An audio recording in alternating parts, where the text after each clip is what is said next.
Yes, guys, you know what time it is. It's your boy David at the Irish Hotspur, Ireland's #1 Spurs fan, presenting Tell Me Your Story. And here with us tonight, sharing their story, we are Tottenham TV, Ben and Sim. How are you keeping, lads? Yeah, very good, mate. Trying to keep sane in lockdown. You know how it is, but cracking on with things. Things are looking good for Spurs as well. So happy days. Yeah, it's good to see you, David. Pleasure to be back on your channel. Absolutely great stuff. Yeah, looking forward to this.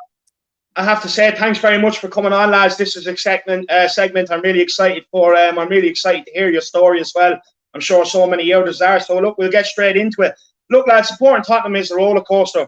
It brings us many highs, it brings us many lows, and gives us many great memories in life that we'll cherish forever. It creates bonds that will never be broken with people. I actually started supporting Tottenham because of my dad. Look, you know, my dad wouldn't let me support anyone else. Not that I ever wanted to either. But that's how I got into supporting Tottenham. How did you get into supporting Tottenham? Exactly the same way, David. My dad got me into supporting Spurs. I mean, he wouldn't have it any other way. My dad he's got 5 or 6 brothers. My dad. He's got five brothers. 5 brothers and 1 sister, my dad, and 2 of them are Arsenal and the rest are Spurs. And kind of there was a bit of a fight when we were younger. Younger when when dad was younger. No, I'm talking about when we were younger. Sorry, I thought you talked. Okay, go on. No, there was a bit of a fight when we were younger for the uncles and my dad. You know, some tried to get us to support not Sim, but some tried to get me to support Arsenal. Some tried to get me to support Spurs, but my dad wouldn't have it any other way. And once he first took me to a Spurs game when I was about 7 years old, that was it for me, and I was literally hooked for life. And the first word my mum told me, the first word I said literally the first word I ever said was football. That's brilliant. I love to hear it. Sim? Yeah, I was obviously a fairly similar story. I actually wasn't that interested in football as quickly as Ben was. I was a bit of a late bloomer. But my dad tells me the story that I went to my first Spurs game. I believe it was in 1999. I think it was Gary Abbott's last game. Southampton at home. Yeah, last game of the season. At home. Maybe it was 98 or 99.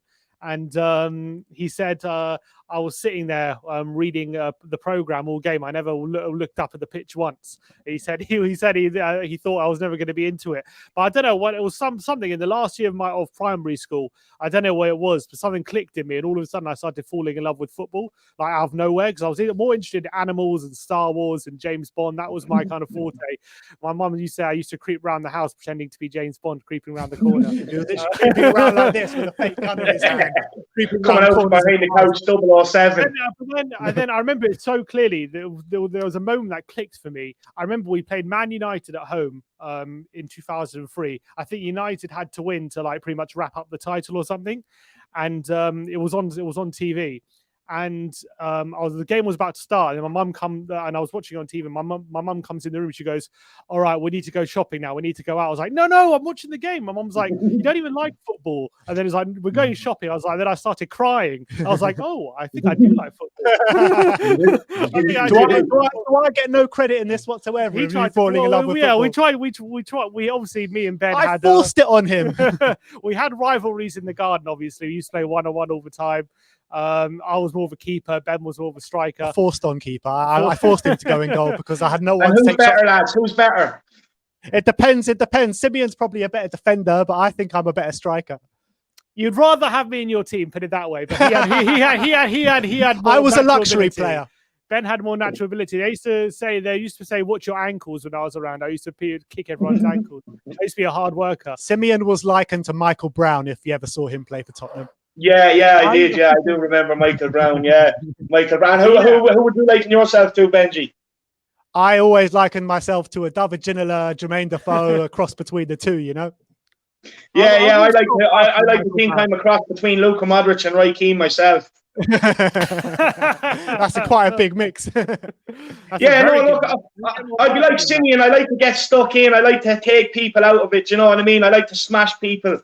And then as well, look, when I'm on the ball, I like to think I'm elegant, I'm graceful on the ball. I always have time. I pick good passes, and I also have a shot in me as well. So, but look, you know, that's what football is about. But look, lads, moving on to the next question. One of my earliest memories is as a Spurs fan is a blue navy sort of Hewlett Packard jersey with the Hewlett Packard sponsor on it that my old lad got me, and then I had the cream shorts and then the socks to match. I got the full kit. What's one of your earliest Spurs memories?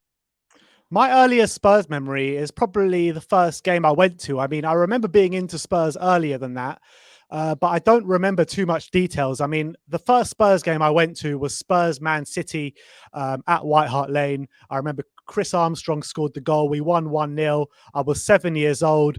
And literally on the way back from that game, I was singing Spurs songs the whole way back in the car. I was with my dad. I was with two of my uncles. And literally from that moment forward, I was just completely obsessed with Tottenham. No one can tell me otherwise. And it literally, I caught the bug that day, and I'm still feeling the exact same way about Tottenham Hotspur now. And I'm literally talking about it now. I'm starting to shiver and getting tingles up my spine. Yeah, no, it's madness. Look, it's nice to be able to do things like this because you don't get to speak about it every day. Do you know what I mean? And Simeon, what's your earliest Spurs memory? Yeah, obviously, I was at that Mabbott's last game, but then I didn't go. I don't think I went for a few years because apparently I wasn't that interested. But I remember when I was starting to get into it again. I remember I went to see Spurs versus Newcastle, and it was actually we lost 1-0. It was a 90th. Is that when they had Solano playing with them back then? Yeah, they had Solano, but it was actually a 90th minute winner from Jermaine Genius at White Hart Lane, and we ended up losing the game 1-0. I remember I was really young. But for some reason, the score on the screen didn't change until like after full time or something because it was a 90th minute winner. So I thought we had drawn the game. I was like, oh, I must have been disallowed. But my dad had to explain to me, no, we lost. I was like, oh, okay. And then I remember being in the ground. Oh, Gina scored for Newcastle. Yeah, no, 90th minute winner for Newcastle. Yeah. Not for Spurs. And then I remember later that season, we played Fulham at home.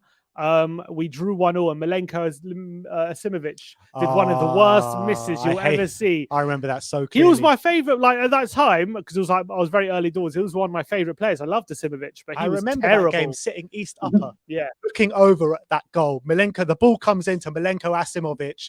He's got an open goal at the back post. Literally about 5 yards out and blazes it over the bar. I couldn't believe it. It was ridiculous. One of the worst misses I've ever seen.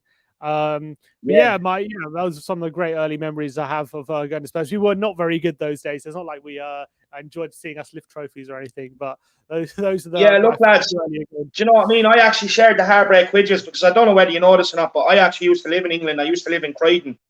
Right.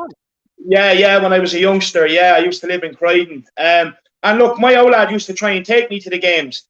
And he had a friend who was a hardcore Wimbledon fan. Again, he was a lad that went over to England from Ireland. He was one of my old lad's friends. And so he was a Wimbledon fan, and he got us a ticket in the Wimbledon away end. And before the game, my old lad sat there for ages telling me, if we score, you can't celebrate, this, that, and the other. And I was just sitting there, with my packet of crisps, bottle of Coke, happy out. I was like, yeah, no problem, got this, not a problem, nothing to worry about. Look, of course, as a young lad, I can't remember who scored the goal, but we did score. And of course, I jumped up, I started celebrating, the old lad did too. And the absolute pelters and abuse we got from the Wimbledon fans. But you know what I mean? I turned around, I stood there and I was watching it. And for some strange reason, I absolutely loved it. I adored it. I was like, give me more. I love this. And then in the end, look, we ended up getting taken out and put in with the rest of the fans in the home section.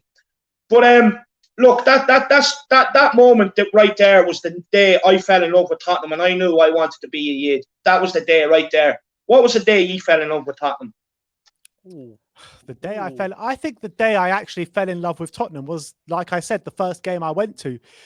Something really clicked that day because I was always into football since I was like 3 or 4 years old. I really was always into football. But the day my dad took me to my first game, like I said, singing songs that I caught onto in the stadium, and I just felt like this is me. And as the years grew on, I think the day that I actually properly got into it and properly when I actually knew what was going on was probably when I was about 16 and I went to my first away game. And my first away game was Grimsby away in the Cup. I think, what was that, 2007, 2005, right? So I get to my first away game. A friend of mine called Ricky calls me up on the day and was like, look, I've got a ticket for you. I'm not having any two ways about it. You're coming with me. I'm picking you up now. And we're going to Grimsby, about a 5-hour drive. We drive all the way up there. And I'm like, yes, this is it. Absolutely banging atmosphere. I think it was third round of the League Cup or something like that. Atmosphere was absolutely banging the whole way through. I was drinking beers and I was loving life. And then last minute comes and I go out and get a beer, getting ready for extra time. And as I walk out, Grimsby score in the last kick of the game, and we go out of the cup. And the journey home that day was about 8 hours long, stuck in traffic. I believe it. It was literally terrible. It was the most freezing cold day I can imagine. The stands were absolutely frozen. But it didn't stop me. I went back the next game and the next game and the next game. And from that day on, from that Grimsby day on, I probably went to around 80% of away games or 70% of away games until now. And literally that day resonated with me. And I'm like, I'm not missing anything like this again. And whenever I missed the Spurs game after that, I got massive FOMO. And I just I never wanted to miss a Spurs game again after that. Yeah, and of course, look, to me, I actually think we have some of the noisiest away fans in the league. I think our away support is absolutely great. And to be honest, it's good to hear that you're a part of it. I know, Benji, you're definitely in the middle getting the songs going that we can all hear on the TV over here and everything else. Simeon, what made you fall in love with this club? It's difficult. It's difficult to say what specifically because I don't know if it was just one moment. As I made you fall in love with the Ben. club. Ben definitely contributed. Then Ben 100% contributed because I think he was just. Ben had you in an arm lock until you agreed. It was kind of just like a gradual process for me. I don't know. There wasn't like one day, one moment that made me fall in love. I don't know. I just subconsciously I started to fall in love with the game even without knowing it. And maybe Ben looking at it the whole time probably contributed to that, I would say. I remember my first away game was actually a season after that. We played Fulham, and it must be a Daniel Boy tradition because we also lost in the last minute in that game 1-0. Carlos Bocanegra with a 90th minute header. We lost that game 1-0 with my first away game. But again, I also never wanted to stop going after that. And it was, I don't know what, I can't say a moment. I remember actually one of the earliest moments that made me fall in love with Spurs was watching Spurs versus Arsenal. My first North London derby, I think I watched live. And Christian Ziege smacks in that free kick from about 30 yards. And I was like, oh my God, this is amazing. I remember we all jumped up in the living room going, because the one that weren't actually there. But you've got to remember, Arsenal were a proper force then as well. Yeah, they were a serious team. So for us we actually deserved to win that day. I remember Casey Keller giving away a penalty and Perez putting it away, and we ended up drawing. But I remember we had a great game. Perez, I hate him. I hate him. Yeah, he always scored. I hate him, man. I hate him against us. He blighted my childhood, that man. He really did. Him and Thierry brought me so much pain as a child. Like I don't think I can ever forgive them. That bastard's name. No, look, I will because he robbed us in the going to a World Cup that time. Little cheating scumbag, you know what I mean? Handball, and then they get away with it as well. It's absolutely shocking. But look, lads, I said before Sim started getting into football, there was a lot of fights over the television remote back then. Yes, there most definitely was. But I think seeing as you can see Simeon running his own Tottenham YouTube channel now, I think you can tell who won those arguments. Yeah, 100%. I'd say all Simeon wanted to do was watch replays of 007 James Bond, you know what I mean? Oh yeah, I tell you what, I had the whole box set. I was watching them all on repeat, I can tell you that. I love to hear it. Maybe you could become a secret agent for Tottenham Hotspurs, you know what I mean? Get us in a few signings. Mate, this whole YouTube channel is a ruse, mate. I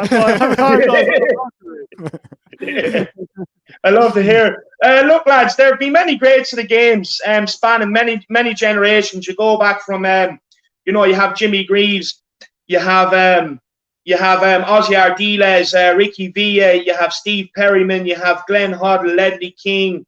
You have Modric, Robbie Keane, Harry Kane, Son, Paul Gascoigne. Who was your favourite ever player to ever put on that Spurs jersey? I've got a few, to be honest. I'll go through it because my childhood hero was David Ginola. There was no one to tell me there was a better player than David Ginola out there. I mean, the things that he used to produce on a football pitch was absolute magic. And you got to remember, David Ginola played in an awful side, an absolutely shocking Tottenham Hotspur side. Yeah. And he used to do it all on his own. He used to pick up the ball, hug that touchline, and he used to beat man after man after man, win games, get points for us completely on his own. He won double PFA Player of the year Man United won the treble. So, I mean, that says everything. Oh, has the screen gone off? Yeah, it's just gone off there now. Sorry, guy, 1 minute. There you go. I know you're all right. This guy literally used to win games for us, win points for us completely on his own. Obviously won a trophy for us in 1999, didn't score in the final. George Graham sold him the year after, and I'll never forgive that Gooner bastard selling him. I'll never forgive him because he was sold way too early. He was sold, apparently he was overweight. He put to bed those rumours when he played for Aston Villa, scored that goal, took off his shirt with that famous celebration. Yeah. But David Ginola was my childhood hero.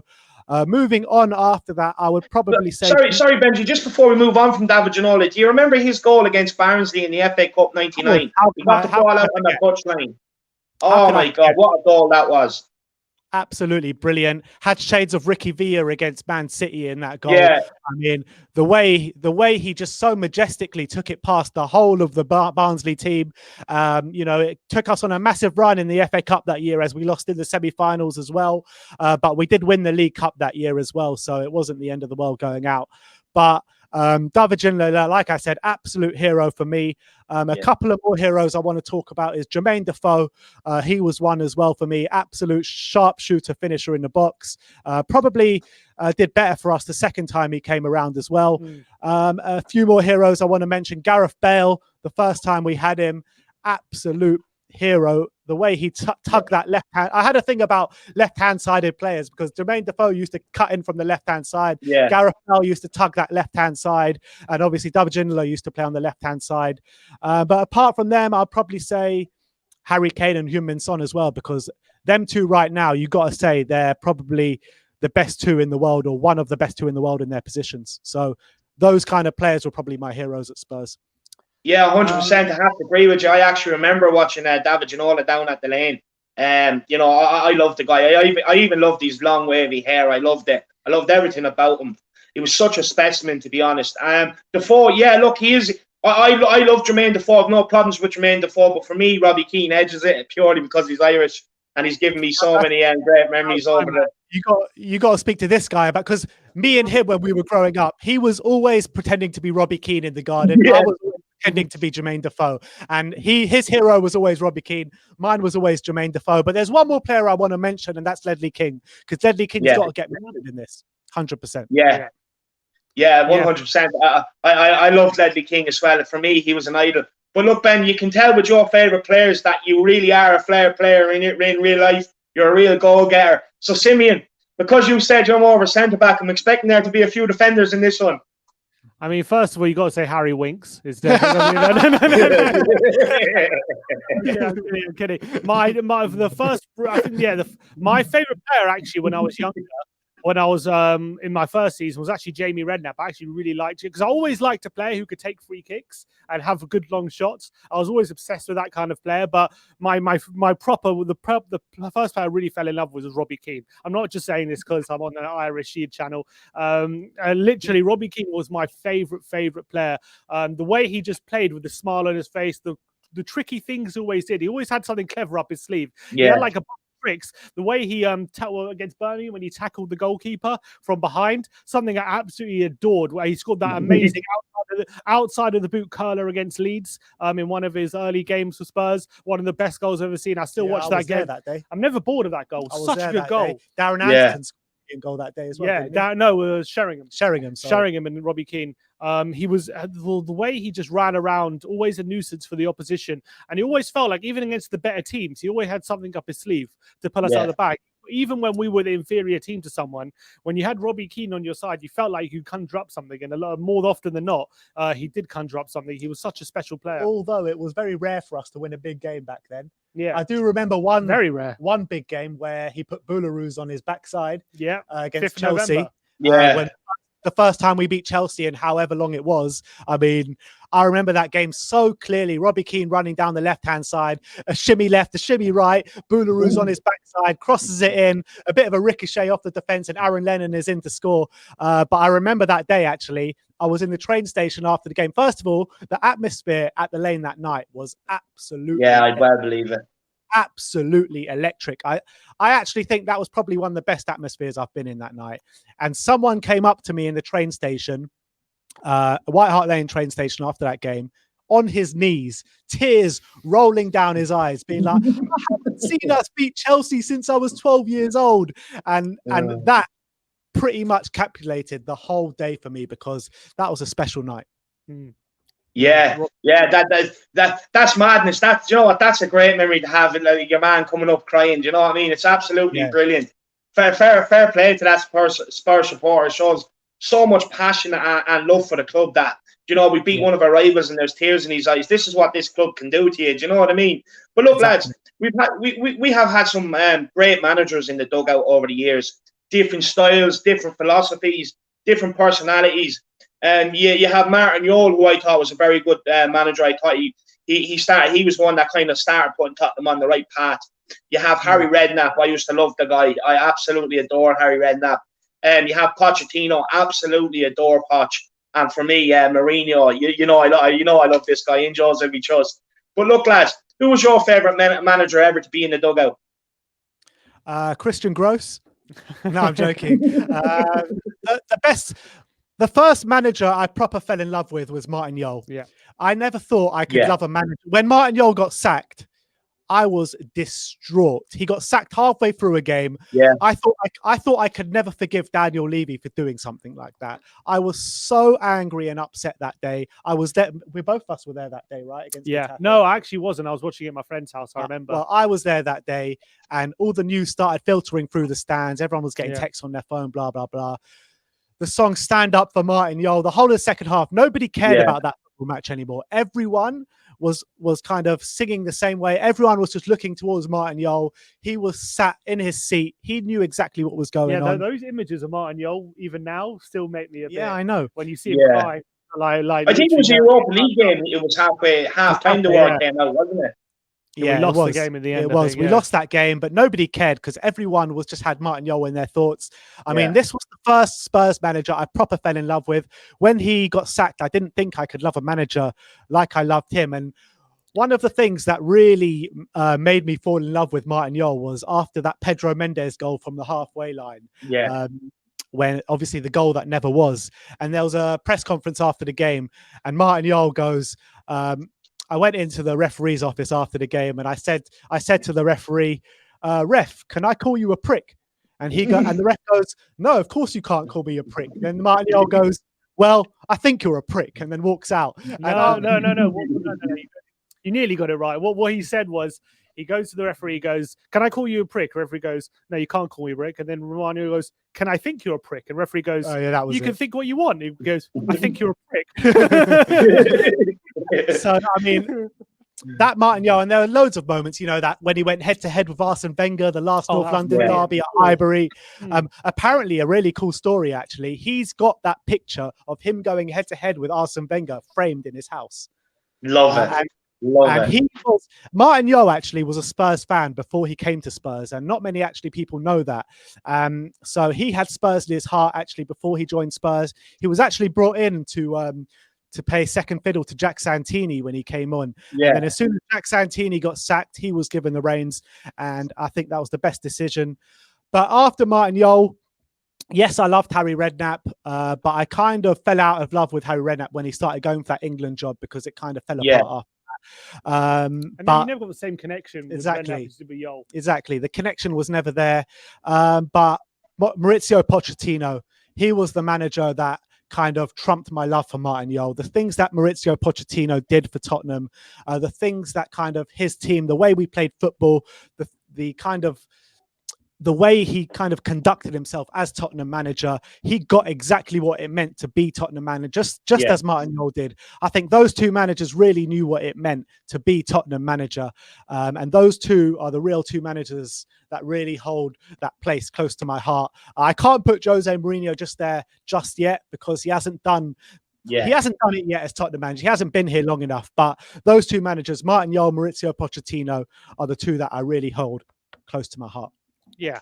But under Redknapp, we did finally break that top four voodoo, didn't we? And we had a lot of special memories under Redknapp. And I think if things didn't go sour near the end, I think maybe we'd have a different view of him, because I think when that came in, actually the club did quite have a very sharp improvement. You know, we're 2 points from 8 games, as he famously likes to say, and then getting us from that to a top 4 finish the season after winning at the Etihad. You know, Redknapp was absolutely fantastic, but I don't know. There was always something a bit just not on the level of Martin Yard. I can't put my finger on it, and I don't know why it is, but for some reason that he didn't quite have the same connection with the fans. It's because he did stupid things like sign William Gallas and Adebayor as well. Gallas did well. I know they both did well. Yeah, they both did well. But you know, it's just something didn't sit right with me with signing Arsenal players and former Arsenal captains and former Chelsea players. I mean, he just loved the deal, didn't he? Like Mauricio Pochettino and Martin Yeo and proper Tottenham managers wouldn't have done that. Yeah, but Pochettino's the one. For me, yeah, he's the one I've kind of love a manager more than Pochettino. The way what he did for the club and how he took us onto a new level, the way he did it, the way he went about managing the team was absolutely second to none. And he was such a graceful manager. And I don't get all this stuff like on when I see people on social media like you're not allowed to like Poch anymore. Like, oh, why is everyone loving Poch? Like, just like I like him. I don't understand what the issue is. He did such a great job for us. The thing is, no one ever says that about Martin Yeo. No one says that about Redknapp. Yeah, I don't know why. It's a weird thing. Like, and like I don't know. But anyway, hopefully Mourinho can get to that level soon. At the end of the day, I say Redknapp is not up there with Yeo and Poch, but some of my greatest memories of supporting Spurs have been under Redknapp in Redknapp games. So I mean, I've had great moments under all of them, but there are a few games under Redknapp that really, really stand out. Yeah. Were you there for that Inter Milan game? I tell you what, in the last 20 years, I think I've been to every big Spurs game that there's been, home and away.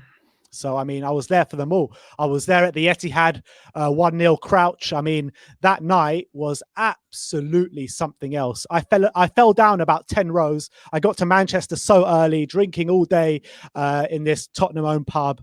And, I mean, when Peter Crouch scored with 10 minutes to go, I literally fell down 10 rows in the Etihad, had bruises all over my body. I mean, that night, we made it. We made it to the promised land, and I'll never forget it.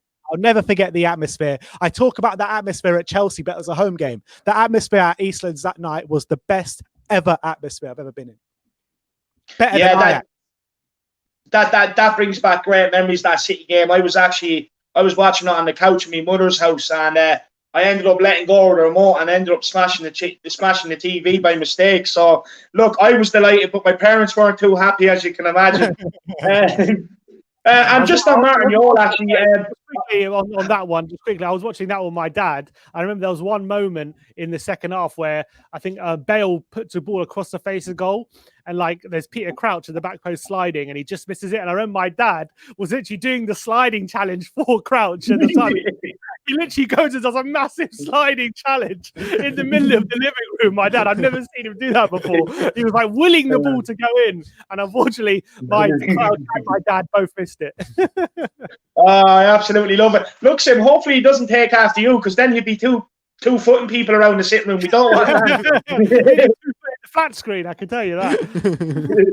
But no, look, lads, Martin Yeo, I used to love Martin Yeo. My old lad used to go to the pub and watch the game. He used to bring me down. Brings back fantastic memories. Again, Harry Redknapp. I adored Harry Redknapp. I actually really loved Harry Redknapp. For me, I do agree with you. The whole England thing, you know, it did piss me off. It really did piss me off, to be honest. Like, why? I just don't understand. Like, I get it, it's his country, but why don't you just want to be the manager of Tottenham? That's all I kept on saying. And for me, I loved his number 2, Simon Jordan. I used to love him. What a fiery character. I'll never forget that fight with Gattuso at the San Siro. Unbelievable. Yeah. And I was there that night. I was there that night, and I've actually got a funny story about it as well, because I pretty much got kicked out of uni because of that game. And I was in uni. I wasn't doing very much work, and I was kind of on a last warning or whatever. And I said to uni that I never said anything to you. I never said anything to uni, actually, but I told my mum that I've cleared it with uni. It's all good. They let me go away to Milan for the night, blah, blah, blah. Whilst I was in Milan, I had some coursework due that day, and uni called up my mum saying, where's Ben? Haven't seen him for the last couple of days. And then my mum goes, no, he's in Milan watching Tottenham. He told me that he okayed it with you and everything. But no, I did not okay it with them. And when I got back, I basically caught the wrath of everything. But it was all worth it, because 1-0 in the San Siro, Aaron Lennon breaking through from the Milan defence, squared it to Peter Crouch. That was also one of the best nights of my life. I absolutely love it. And look, you don't need uni now. Look where you are now, lads. Do you know what I mean? You don't need it. If to dare is to do. If you believe in something enough, you will succeed. And look where you are now. So fuck uni. That's what I say. Exactly. But look, moving on, lads.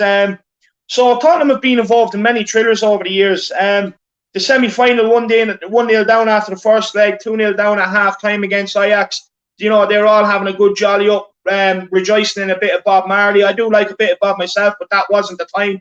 And Lucas Moura made them eat it. He made them pay for it, and I'm absolutely delighted. You also have the two games with Milan, the 4-3 in Inter Milan. Then you have the one at home where Gareth Bale absolutely retired a few players that night. Maicon, Walter, Samuel, players like that. And then of course you have that the 5-1 over Arsenal in the League Cup as well. So look, lads, what has been the most memorable game for you? I mean, look, as you mentioned, there have been so many over the years, so many. I mean, like I mentioned before, that 2-1 against Chelsea at home, the 5-1 against Arsenal. The first time we beat Arsenal when Danny Rose scored that goal. I was right behind that goal. I mean, the atmospheres at these games just absolutely insane. The Man City one that I spoke about. The ones in the Champions League away to Man City, away to Ajax. I mean, these are memories that I'll take with me to the grave. I'll never forget these. Yeah. These are stories that I'll tell my kids, I'll tell my grandkids, hopefully get to tell my great-grandkids. I mean, these are real memories. Yeah. I think the one that really sticks out is the one at Man City, the 1-0 with Peter Crouch. As well as the 3-2 against Ajax as well, the 3-3 with Ajax, because those two really stand out as being like real special moments, you know? Like, first of all, the Ajax one, you know, you're getting to a Champions League final after being 2-0 down at halftime. You're thinking like everything is all lost. Me and my brother sitting there in Amsterdam, absolutely depressed after drinking all day in Amsterdam and, you know, getting through all the Amsterdam festivities. You know about it, David. We were just so depressed at half time. And then at the final whistle, it's not even at the final whistle, just before the final whistle, Tottenham get a corner. And then we're like, this is it. Tottenham get a corner. Nothing comes out of that corner. And 4 minutes of stoppage time are gone. And then suddenly that ball comes over the top. Dele Alli gets a touchdown through to Lucas Moura. And literally, I know I've talked about that goal celebration at Etihad, but that goal celebration in Ajax, I don't know if you've seen the vlog or not.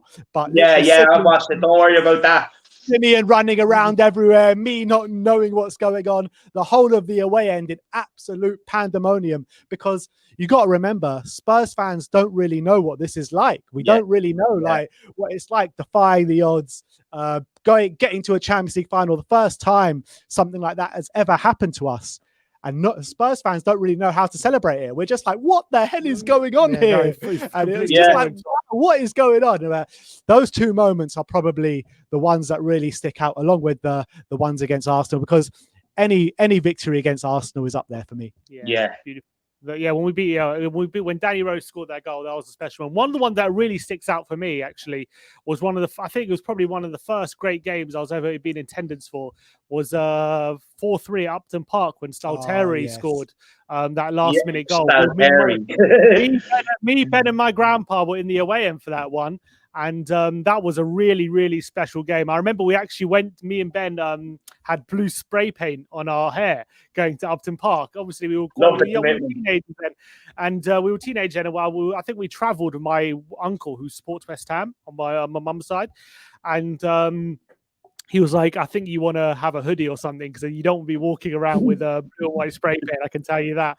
But anyway, we got to the away end. I remember what a roller coaster that was, being 2-0 down. I remember when Defoe getting that penalty, me and Ben rushing to the first row to get a better view.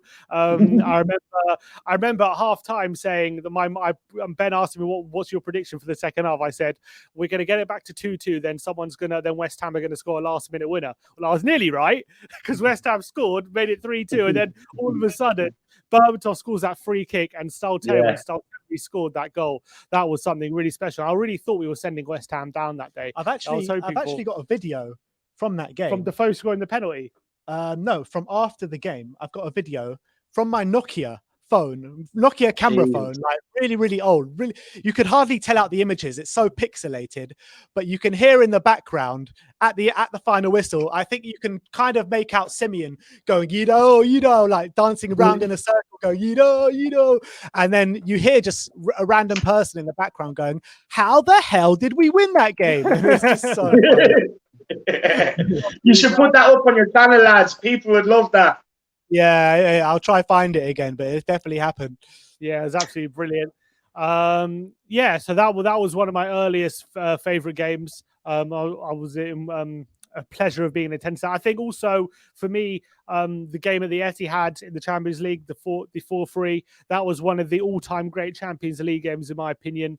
That was an unbelievable tie. The drama, it was probably the first ever drama from the VAR as well that we had gotten.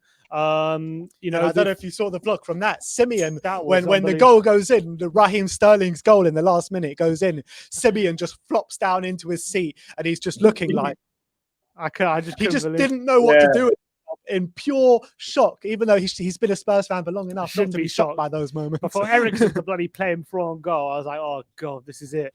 And for us to turn that around was something really special as well. That was probably at that moment the best moment ever until he got eclipsed by the Ajax one. That was a really, really special moment. But there's a few special ones. I think 3-1 at Stamford Bridge. That was also a really special one. Yeah. Ending that hoodoo.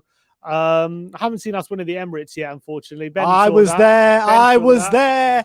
3-2 at the end. I've actually got a story about this one as well because 3-2 at the Emirates. I had a ticket with a friend. I said to my friend, "I'll meet you there," because it was a 12:45 kickoff, and I'm notoriously a late bloomer in the mornings. So usually I go to the pub before the game, especially before a North London derby. But for some reason, this one I woke up really late. My friend went to the pub, and I met him there. But I said, actually, I'm going to leave my phone at home for this game because I cannot take the abuse from the Gooners every time we lose or throw away points against them. So I said, look, I'll meet you at the seat. I'm not taking my phone to the game because I just cannot take the abuse from these bastards every single time we play them. I just cannot take it. And I just know we're not going to get anything out of this game. It's just the same story every year at the Emirates. So I go there and I find...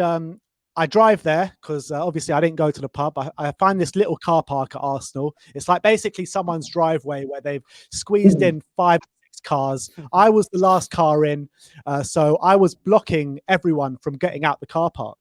And the guy goes to me, "Are you going to be quick after the game?" So I was like, yeah, no problem. I'll be out straight after. I'll probably leave a bit early anyway. Obviously, you know what happened. You know what happens in the game. We all stay quite a while after the game celebrating in the stadium. I think we were in the ground for about an hour after the game just singing non-stop.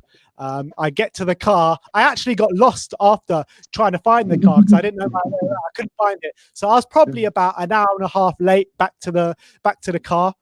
And I get there and I'm in my colours as well. I get to the car and I just see about 7 or 8 angry Gooners just standing outside their car waiting for someone to get back to the car. And they see me roll up with the big smile on my face with my Spurs shirt on, with my Spurs hat. I get back and they all start like shouting at me like, "Why are you so late? Blah, blah, blah." And I just go, "Good game, lads." And I get back in my car and I just drive off. And that was just brilliant. They're lucky it was you, because if that was me, I would have just left it there. I would have went on the tear for the night. I would have just left the car there. It would have been fucked. So they're lucky it was you, lad, to be honest. But look, lads, moving on to the next question. Sorry. Obviously, the League Cup final. And obviously the League Cup final, just mentioned that one as well. We were both there. We went together, me and my brother. My grandpa actually gave me his ticket for the game. My grandpa had a ticket. Big up, grandpa. I didn't have one. And he gave it up for me so I could go because he was that happy for me to go. It was very special. And I remember being out the whole night before meeting you outside the ground. I had the tickets on me. I think so. And you were waiting for me outside the ground for quite a while. Yeah, I think so. I remember I was like, "Is he going to come? Is he going to turn up?" But that was also a really special game. We haven't won a trophy since. Yeah, and of course you'll always be indebted to your grandpa for that. In fairness to him, that takes a lot of things to do, like especially as a Spurs fan, because you don't get to go to many finals. Especially back then. It's going to be different now under Mourinho, but back then. So big up grandpa, fair play to him, man. And I'm sure I hurt him deep down inside, but look, I'm sure it gave him a lot of joy for you two to be able to go there together as well. Do you know what I mean? But look, we'll move on to the next question, lads. So for me, Tottenham is a way of life. It's a religion. The club motto, to dare is to do. It's inspired me to do many things in my life. Like, you know, when I sit there and look at something like I want to do that, and then I think, no, I can't do that. I just look at the club motto, to dare is to do, and I go for it, and I usually succeed. What does this club mean to you, lads?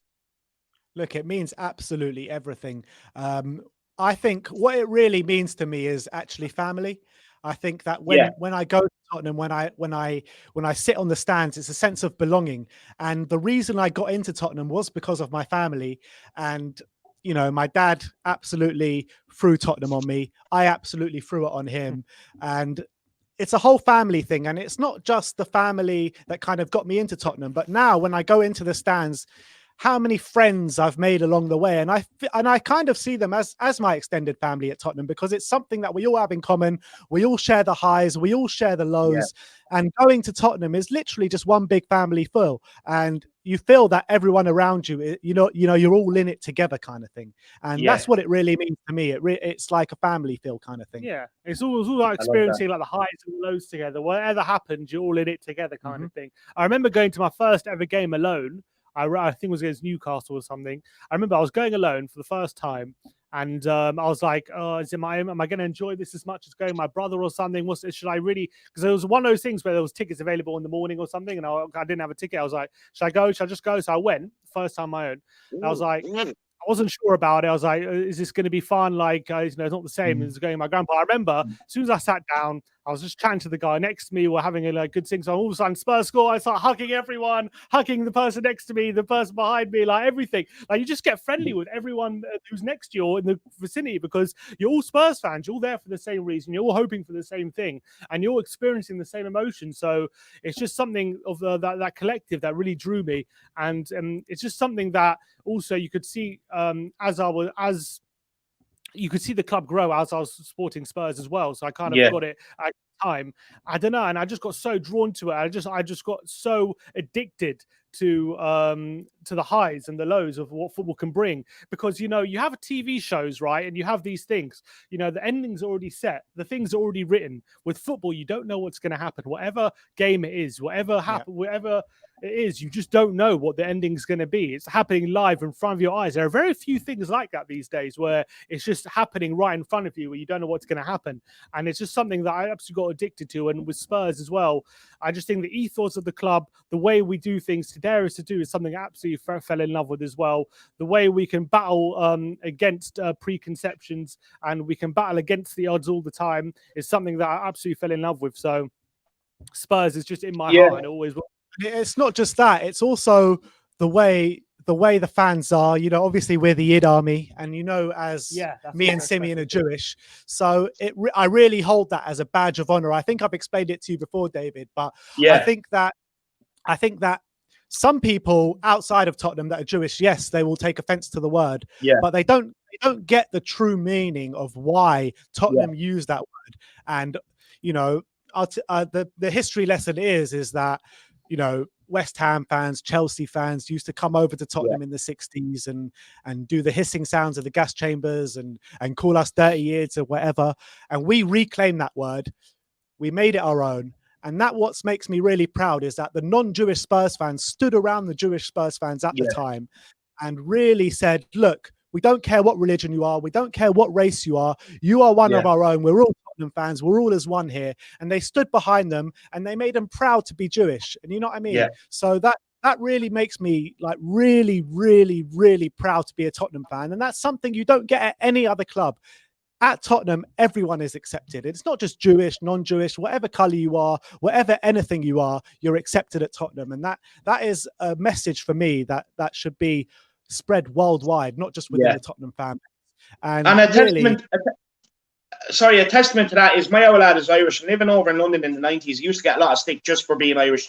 Look, I'm not going to go into people know why he had the troubles going on up in the north, stuff like that. And he used to get a lot of abuse just because of his accent. But when we went to White Hart Lane, there was never any of that. We were all accepted. We were all one. Do you know what I mean? And again, that's why I love that club, because, like, we used to get the piss taken out of us for the Irish accent, but that was the times back there. Do you know what I mean? As well, it was a bit of banter as well. Do you know what I mean?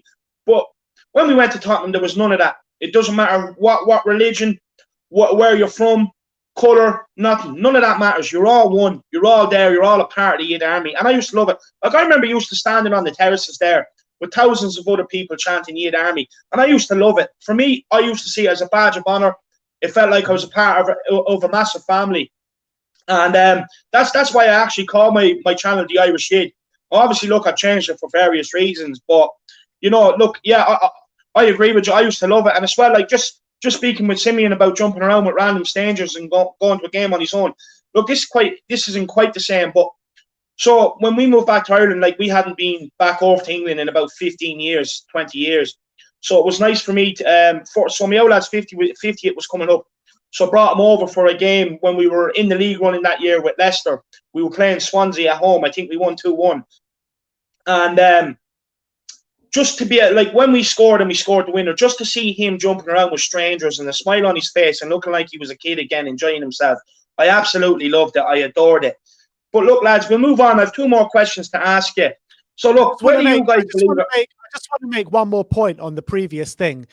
Yeah. I just want to say that there's just something about going to, like, you know, the middle of buttfuck nowhere in Europe, the middle of buttfuck nowhere in England, you know, random pubs in Grimsby, in the middle of Liverpool, like wherever it is, Bremen, Ghent, like anywhere you go in Europe.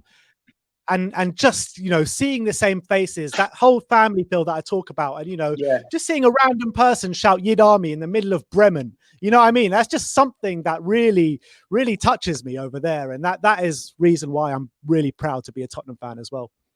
Yeah, I absolutely love that. I love it. But look, lads, whether you two guys like to believe it or not, and I know you're too humble to ever accept it, but ye are an inspiration to many. Yous are. Let's be honest, you're an inspiration to many people. And personally inspired me to create my own channel. And you guys work so hard to get your channel where it is today, and you deserve every single opportunity and look that comes your way from it. But look, lads, tell me how you got into the YouTube channel, and tell me how it's gone so far and the opportunities it's opened up for you. Well, I'll tell you that where just before we started it, about maybe 6 months before we started it, I'm not sure if you saw the channel. There's a channel called Spurred On. I don't know if you've ever heard of it or if you've ever seen it. Well, anyway, they were the original kind of Tottenham YouTube channel. They were backed by a massive media company. They stopped making content for whatever reason. And we went to meet them, me and my brother. But just before we went to meet them, I said to Sim, why don't we start a Spurs YouTube channel? Because there's no Spurs content on YouTube. We saw the Arsenal stuff. We saw the Man United stuff. We saw some other clubs doing stuff.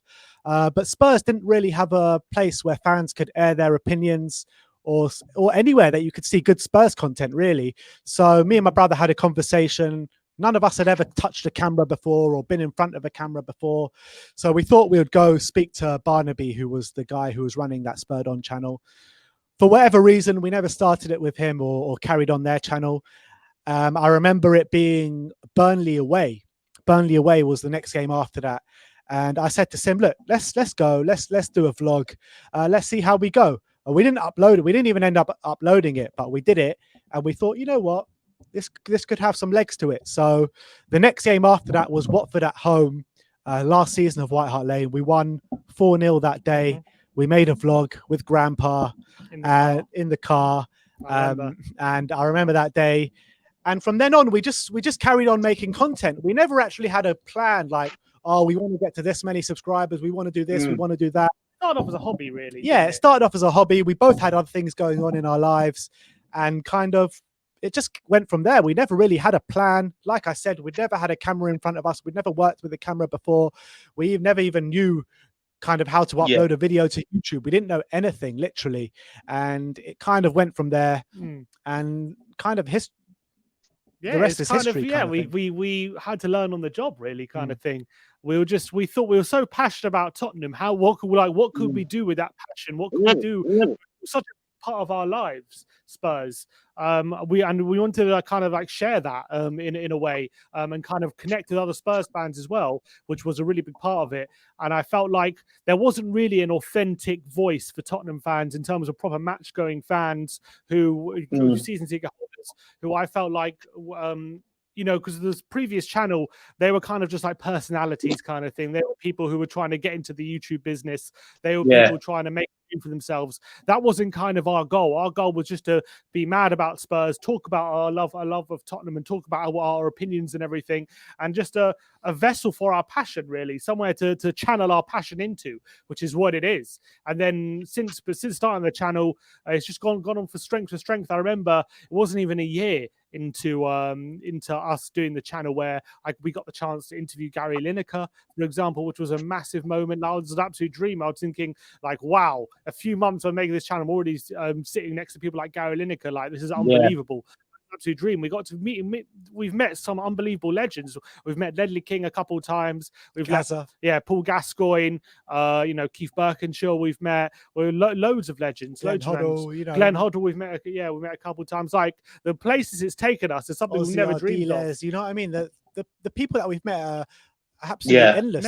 It would have been a dream before. Beyond our wildest dreams before we started this channel, because before we started this channel, you know, we were mad Spurs fans. I was going home and away every single game. You used to wait outside ground occasionally, didn't you? What, to meet players and stuff? To get when I was quite young. Yeah, when you were young, you used to do that. Yeah, I used to wait outside the ground. I remember once Martin Yole came walking out the gates at White Hart Lane, and you know, he stopped and having a chat with everyone. That was just the kind of man he was.